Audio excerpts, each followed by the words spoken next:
Welcome to the Nonprofit Report, your update on nonprofit organizations, issues, and leaders. I'm your host, Mark Oppenheimer. Today, we're closing out our reporting on National Child Abuse Prevention Month by focusing on a wonderful organization that has been meeting the needs of abused, neglected, and at-risk children for almost 65 years, with special guest Sara O'Meara, co-founder and CEO and chairman of Child Help, and Yvonne Fedderson, co-founder, president, and vice chairman of Child Help. And thank you both for joining us. I have to say, I'm starstruck and so honored that you would spend time with us to really expose the great work you've been doing for so many children. Thank you, thank you, thank you. Thank you. Well, thank you, Mark. You've been in this business a long, long time, so we feel just as starstruck. Well, that's a first for me. So I'm going to set you up. We're going to go to you, Sara. But just to set this up, you founded the organization, and it had antecedents in 1959, which happens to be the year I was born. So a very good. Thank goodness. and you've impacted the lives of over 11 million children and counting. 11 million children, and you have treatment operations and intervention operations in California, Virginia, Tennessee, Arizona. I'm giving it short shrift because there's so much you can say better than I can, Sara and Yvonne. Could you talk a little bit about how you go from the Ozzie and Harriet show to saving 11 million plus children? Sara, you want to take it away? Sure. We had no idea when we were chosen to go on a goodwill type tour to represent America, actually, and entertain our troops. Yvonne and I were selected out of 500 applicants because everyone wanted to go on that particular tour because they had GS-16 rating, which meant they went as a general. And we had done a lot of USO shows, and we certainly didn't travel like that. The interesting part was that Yvonne and I were the two chosen because we went on different days at different times, and they did not know that we knew each other. So that's kind of part of the divine plan in our thinking, due to the fact of how it all turned out.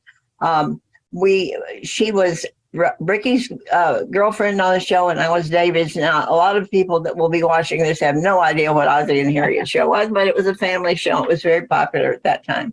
It was really one of the dominant programs of that time in American popular culture, wasn't it? It definitely was. Too. Yes, they were a great family to work for. We ended up in Tokyo, Japan, as one of the places. We went to Korea and Okinawa and other places. But when we hit Japan, we also hit the typhoon season.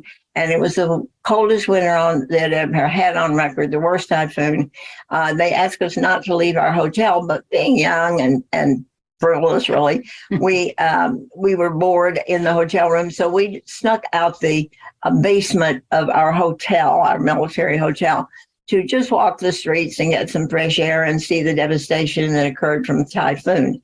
In so doing, we ran across 11 little children huddled together. Their ages were from 2 to 10 years old. And they had no shoes on, no jackets. They were shivering. They were huddled together with each other. And we rushed up to them asking where they belonged. The only thing that we understood, because we didn't speak Japanese nor they English, is no mama-san, no papa-san. So we thought these poor children are orphaned. And so we snuck them back into our hotel room up through the basement and gave them a hot bath, ordered food for them, and then told the colonel, who was assigned for our tour, traveled with us, that we had these children in our room, whereupon he nearly had a fit. He said, you have to get rid of them immediately. And so we said, no, we're not going to do that. If you would help us by giving us a list of orphanages, we will try to place them. So we did that, and we put the children in a cab, which was a base cab, and the man spoke English and Japanese. He was a Japanese driver, so he could interface with the orphanages to find out if they had room for the children. It was always the same. They couldn't take them. And by nightfall, we were desperate, and we realized they had to come back to the hotel and spend the night with us because nobody could take them. And whereupon that's what happened. And then the following day, the driver met us, and we started our search again. And when we came up to a particular orphanage, the children began to cry in unison. We didn't know why. It was because they had been turned out of that particular orphanage. And the reason why is they wanted to make room for the full-blooded Japanese children, because these were half American, half Japanese. So the discrimination was so great that the mothers that were impregnated by our servicemen had no place to put them. They just left them on the street. And then they did go into an orphanage, and that was it. And then they had turned them out. So it infuriated us to think that there would be any discriminations like that. So it gave us the fortitude to reach the colonel again and told him we had to find a place for these children, that they were ours and we were not going to leave them. Whereupon that he did introduce us to the director of Tokyo Hospital Missions, who happened to be half American himself. He had great empathy for the problem. And the long story is, we found a woman that would take care of them in a little hut. There was no front door, no window panes out on her, but she had a heart of gold. We told her that we would take care of these children if she would take them in. She trusted us. We said we'd be back the next day. We had a show to do that night. We came back the next day. And when we did, there were other children left on our doorstep saying for the orphanage of mixed blood. Before we left Japan, we had over 100 children entrusted in our care. And if we didn't take care of them, they had nobody else, because the government said our government, the United States, they said they're not ours. Japan said they're not ours. So these children were really known as throwaways, and they did not have a home. That started our mission. And we came back to the United States, incorporated, got our friends who then, people on your program may not know these people either, but Connie Stevens and Debbie Reynolds and the Bing Crosby twins. And that was our group. That was our friends. They got together to put on shows. We raised enough money that eventually through the years, we had 4 orphanages for the half American child. Now, they were growing up all this time, and then the Vietnam War happened, and Congress asked us to come there to be saluted. We didn't even know Congress knew that we were doing this. We thought that was wonderful. And on the plane, Yvonne said to me, "You don't think they're going to ask us to go into Vietnam, do you?" I said, "Oh, no," because by then we were married and had our children. And so we thought that our work had really been done. And so we spent the whole plane ride talking about how we would write a very nice no. And when we went into Congress, there sat the Commandant of the Marine Corps, and he began talking to us after our award, how pitiful it was for the half American children in Vietnam, and that he would help us if we would consider doing exactly what we did in Japan. So Yvonne and I didn't even look at each other, and we said, we'd love to. We got back on the plane and said, what in the world have we done? But then we went back and got help and ended up building 5 orphanages, a hospital, and a school in Vietnam. We thought that was going great because General Walt was the one that worked with us, and they gave us a lot of support from the military. But what happened is General Walt told us, we're going to have to pull out of Vietnam, and we're going to have to leave. Do not send any more money over. We couldn't sleep at night thinking about that. We called Congress the next morning, and we said, listen, you got us into this, and we're not going to leave those children there. You have to help us. And they did, and getting airplanes, we got the children out, and that was the Operation Baby Lift. And the Baby Lift brought over thousands of children that were adopted when they came to our shore. Now, we really thought by then that our mission had been completed, but we were giving a keynote keynote address where the Reagans were on the dais with us. And as we finished our speech and came back, Nancy Reagan stuck out her arms to stop us and say, you two are just the two to do it. And we said, do what? And she said, we want you to tackle child abuse. It's the best kept secret in America. No one believes it, and the laws protect the perpetrator. So we said, oh, we've never heard of that. We don't see anything in the paper about that. We'd have to do a feasibility study to do anything like that. And so Ronnie turned around and said, I think we know where we can get that, don't you? And the next day he had a check on our doorstep himself, that the Reagans wrote the first check for us to do a feasibility study. And the rest is history about how child help started, because we've realized that nobody really wanted to bring it up because the laws did protect the perpetrator, and that we'd have to begin by changing laws, which we did. And then we had to create programs that could be on a national television network so that people could know what to do about it, a solution. So that was the beginning of child help. You've touched on. Go ahead. I'd like to mention the fact that we also started volunteers chapters, because we are the founders, of course, but we've done it with a lot of help. And that's our volunteers, I think, are the best of any organization anywhere. They've been right by our side, and they do events all the time. They do all the special things for our children. We're so proud of each and every one of them, and we really thank them and thank all the stars that have helped us throughout the years. I mean, we have fabulous people behind us and help us, and we just love them all and appreciate all of the help that other people have also given us. Yes, and Kathy Lee Gifford, is head of our prevention program, Speak Up, Be Safe in our schools. And she has championed that. And we have to tell you that she has been with us over 40 years, as have Cheryl Ladd and a lot of people. So we like to give them a shout out because they do that out of the goodness of their heart. We don't pay them anything.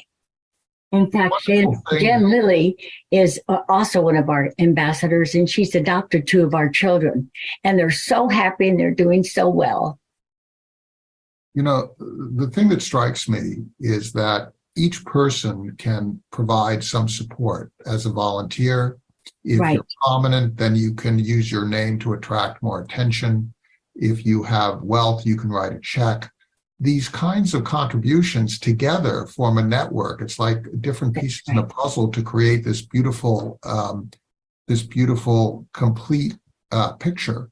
But it isn't about you. It isn't about the Reagans. It isn't about Kathy Lee Gifford. It isn't about the volunteer. It's about the children, right? So everybody's coming together around one person times 11 million. With time, it becomes 11 million. Exactly. One of the things that really strikes me listening to your story is that you touch on a lot of themes. You touch on rejection, society's rejection of kids. You touch on racism, which exists in every country and amongst all of us. We're all God's children. You also touch upon the gender sensibilities of male generals basically telling you that you can't do things. And then you, as young women, even unto today, as older women, saying, oh yes, we can do that. And then pulling it together, right? Pulling it all together. You touch on the issue of making the impossible possible, just in order to take care of each other. That's something we should really think about every day, isn't it? Yes. That's what life is about. You cannot be happy unless you do something for someone else. It's impossible. There's always something they can do, whatever age you are. Service for others is almost like the key to life, because that's what is expected of us and what God wants us to do. So, go ahead, I was just going to mention, we have a young lady. She was 9 years old when she came with us, and she is one of our ambassadors now. And she sings and she goes to the schools and she does a show for the children. And then she tells them about our hotline and she talks to them. And because of her age, she's now 16, but it's wonderful what she's doing. In fact, she has reached thousands of children, 25,000 students she has. In 3 months. In 3 months. Wow. And she's doing a wonderful job. We're so proud of her. So it doesn't matter the age, you can always find something that you can do. But she's meant so much to the young children and giving them the hotline. And she encourages them that to speak up and be safe and call the hotline if it's necessary, or for them or for anyone that they know that's being abused. She's doing a fabulous job. Can we talk a little bit about the questions of faith, values? It seems that sometimes this country, we're dividing ourselves along issues of religion or race or gender or orientation or all these different things. When really, when it comes to children and serving children, does it really matter whether it comes from that heartfelt service comes from a Christian or a Muslim or some other religious tradition? Does it really matter whether it's a secular organization or a religious organization? How do you feel about this idea of service in ways that don't divide us as opposed in ways that do? Well, I think it only brings us all together more. It should. Because I think everyone in every culture, every religion cares about their children.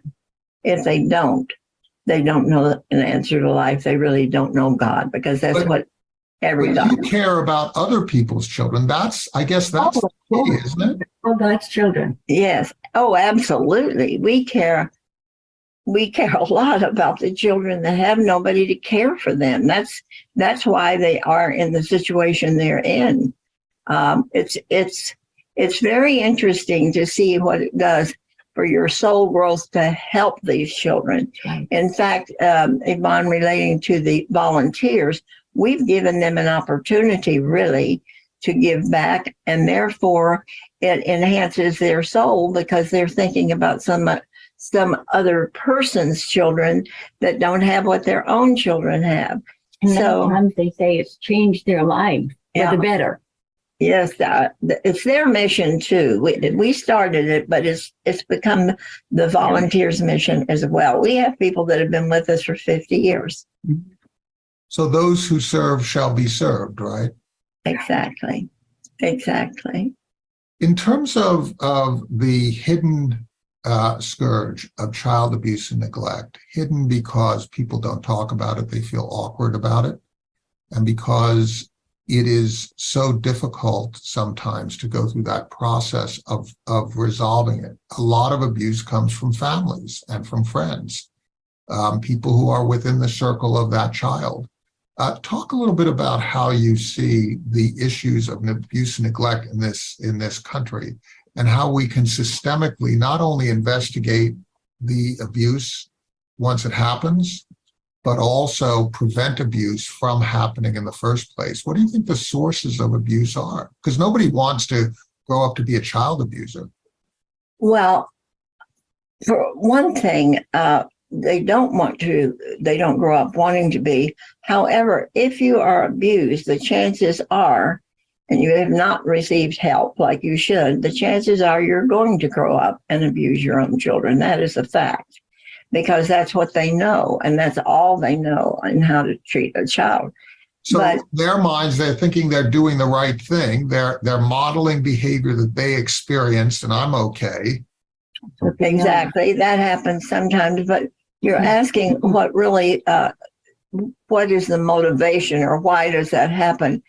I think in today's world, we are accepting so many things that are not of high morals. And that when we see so much abuse due to drugs and alcohol, and we see the also because of the violence that's on television and the copycats on that, we have noticed that the extent of the abuse and the horrible things that happen to children are worse now than we have ever seen.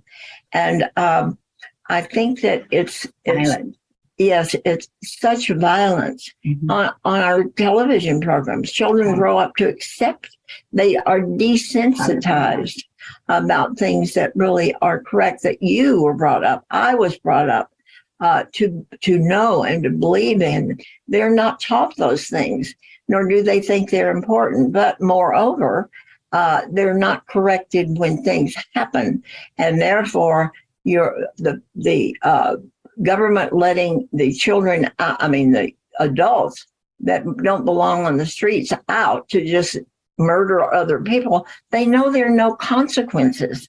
And so I think, frankly, that's why child abuse is galloping right now due to that fact.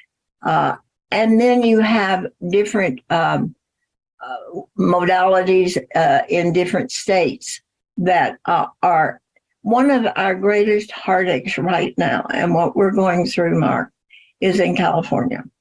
California has made new laws that they want to get rid of residential treatment facilities. Well, every child that we've had, we have a one in California that's been open 45 years. Every child we've had going through that program from the get-go are failed foster placements or group homes. So they try them first. We've had children that have been in 30 different foster homes before we receive them. Now, in California, because of the new laws to get rid of that, their thinking is, oh, well, a foster home is better. Of course it is if it works. But these children are so mentally disabled after their abuse. They need therapy, structure. They need more than an average family of any kind can give them. And so it's a rejection upon rejection upon rejection because they don't make it in different foster homes. There had been over 60 closures of residential care in 1 year in California. And so we've done quite a bit of work for organizations that provide housing solutions for young people. And if you look at, as you say, as you look at the number of youth that are consumers of those services, they are preponderantly kids who have aged out of foster care and who have had that type of experience. And we're not against foster homes or group homes because we have networks of them. Well, what you're saying is that there are a number of different approaches, and trying to be prescriptive about what approach you may not use might have unintended consequences, right? Absolutely, absolutely. You know, that's the thing. We're all trying to come from a good place, but sometimes we don't pay attention to the data. And because we don't pay attention to the data, we reach conclusions based in, I don't know, personal beliefs, what we were taught in the past, maybe our political affiliations. How do you actually manage data to inform the work that you undertake and where you invest your scarce resources? You collect information on what works? We do, and then we try things ourselves for the first time that it's ever been tried. And so you experiment.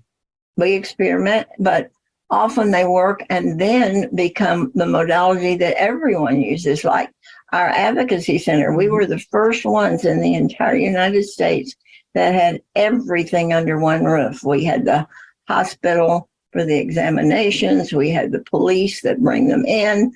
We have the hospital unit that deals with the children. We have therapists there. So when we tried to do that for the very first time ever in Arizona, I will tell you that people said it wouldn't work. They hesitated to work together. They didn't want to come together. So what we had to do was pay for them to come. In other words, we paid the lease, we paid the money, we paid for everything if they would come. Well, of course, the government liked that because it took that off their payroll. And then once they did that, they all looked at each other and said, my gosh, this works. What they used to do is to have maybe cases that would last weeks and weeks and weeks. And in 4 hours, we get everything done. It's all, from one place to the other, and they all work together. And now that's all they do is that for advocacy centers. That's the best practice. So what year was that when you first did those experiments, Yvonne? When was that? That was about 1928 years ago, something like 1998. 1998. It's very interesting because we work with all sorts of different organizations in all sorts of different states. and you can actually see the intelligence disseminating, in other words, circling out from where it emanates and sort of infecting others with these ideas. And then they make the ideas their own, and then they adjust their organizations accordingly. Yes. In terms of where you wish the organization to evolve toward, are you going to remain solely focused on abuse and neglect and those kinds of issues? Or how do you see your mission evolving? Because you started off with orphaned kids in Japan.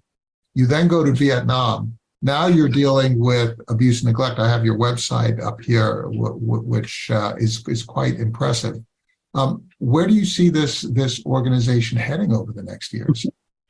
Well, our culmination, let us say our swan song that we would like, we have plans to build a global city, and that would take care of children from birth to emancipation. And we would have different neighborhoods of foster care, group homes, a village, a residential treatment facility, which is like intensive care at the hospital, really. And then we would have on-ground schools, which we do now. And then when they age out, we have already developed a friendship and partnership with a university, Grand Canyon University, where they are going to make it a mandatory that each one of their students will go through the different areas that they're in, whether they're a therapist or in maintenance or hospitality, because we're having a hotel on the premises.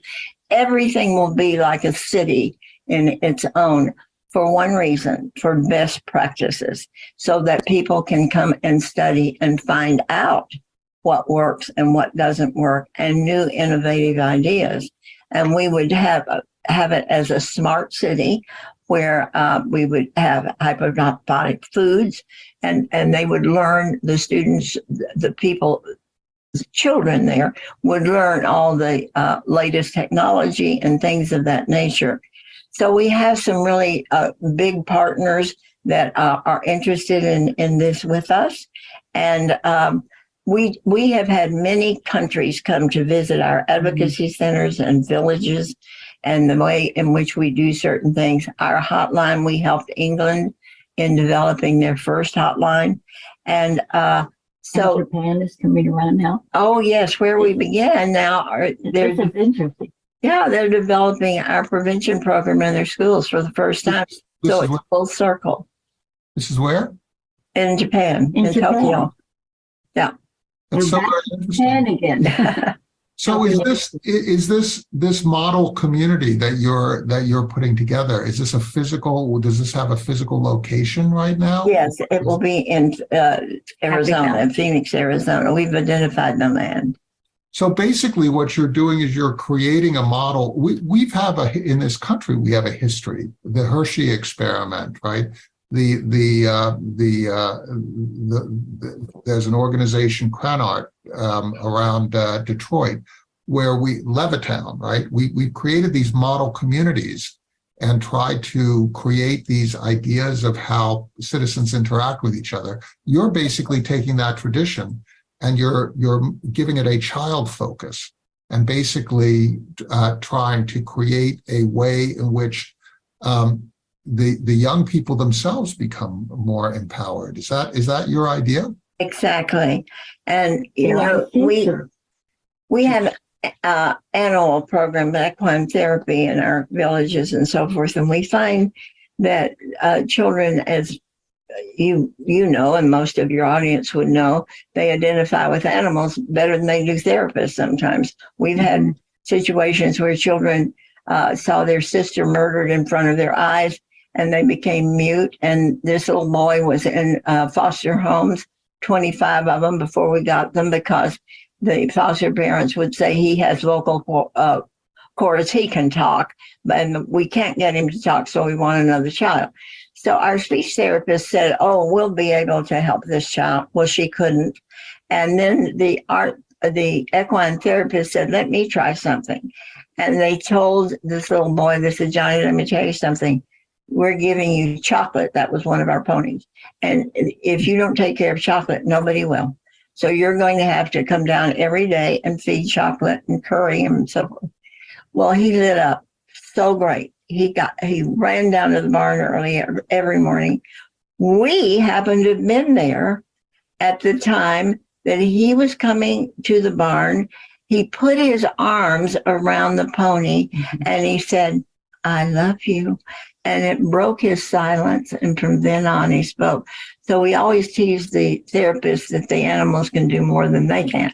So we try to deal with the children in any way. We have wilderness programs. We have art therapy. We have all kinds of different sports activities to see where children can excel, because if they can excel even in one thing, it builds their self-esteem. And that's really the answer to unlock it, a child within, to find out something. There was a little girl that we had that she was half American, half Japanese. It so happened she was in our village in California, and she made the little gummy birds. And she won a prize with it, and we hung it in the administration building. She changed completely. She was failing in 3 grades. She skipped those 3 grades because everybody paid attention to her about the winning of that. So you have to find the key to each individual child as to what will unlock them, because they have a purpose in this life. God brings us in with a purpose. If they can identify with that, something that they really enjoy, that's the key to help them develop into a good adult. And, our volunteers, again, help because they are special friends to the children. And many times they take them out and they get to go places that they'll never be otherwise. And our volunteers are so good to show them the love and that they really care about them, and makes the child feel so good. And then they share with them, their birthdays. They always give them a birthday party, and their holidays. They treat them special. We do something special for the children and they take them out. They're just fabulous to help their children's self-esteem, help them to become the person that God wanted them to be. One of the things that I will take away from this conversation is that anytime I become self-satisfied that I have the answer, knowing that there's an individual answer for an individual child, and it might be different than my answer, but being able to connect with their answer and meet their need is so informative to us, informative to our lives. You've been so creative, and even in expressing what you have done and the magic that you and your people work. And I know you have a huge team. So let's, as we close, could you talk a little bit about how you build this team and how you put these people together, these ingredients to a solution, and sort of this energy that you exude and allow others to be part of that whole complex. How do you get people together? Well, I think that your leadership at the top really creates the culture that you want the others to follow. And so what we try to do is not only find someone that has a skill, but moreover has a positive attitude, that have the inward qualities you want. And frankly, spirituality, we look for that. If people have a love of God and want to follow the right pathway, then everything else kind of follows. And so, yes, you want to make sure that their skill set is equal to the job, and we do that. But a lot of things that are much more important almost than that is attitude, is the positiveness. You can have someone that's negative and be the smartest people in the world and even successful at times. But it creates, as you talk about, the energy that is a down energy. You know, Positive energy. We see so much terror, disappointment in the way people treat their children. And we need people around those children that truly care about them and love them, and that can be an example to them. So that's how we try to select the people. Do we make mistakes? Of course we do. And there are times that we have, misjudged, but that's what we strive to do. So you're talking about the combination of competence, values, positivity, That's right. and commitment, right? And that can be expressed. That can be expressed in a lot of different ways, right? A lot of different people have a lot of different styles, but positivity can be recognized, competence can be recognized, attitude can be recognized. That's basically what you're saying. Let's look at each other and have a feeling for each other. And yes, right, we'll make mistakes, right, periodically. And learn to love each other and understand each other, not always fighting. We're dividing too much now. We have to be together and work together. And listening to other points of view. Do you sometimes have disagreements and you have to be tolerant of the fact that you're not necessarily going to convince your counterpart, Sara or Yvonne? Do you sometimes look at each other and just, you're not going to convince each other? So we don't argue. We're very fortunate. In fact, we've had people say the real miracle is that we've been friends for so long, and that we now have ended up, our husbands have passed away and we now live together. And it's very convenient because we can continue our work and not miss a beat as we live together.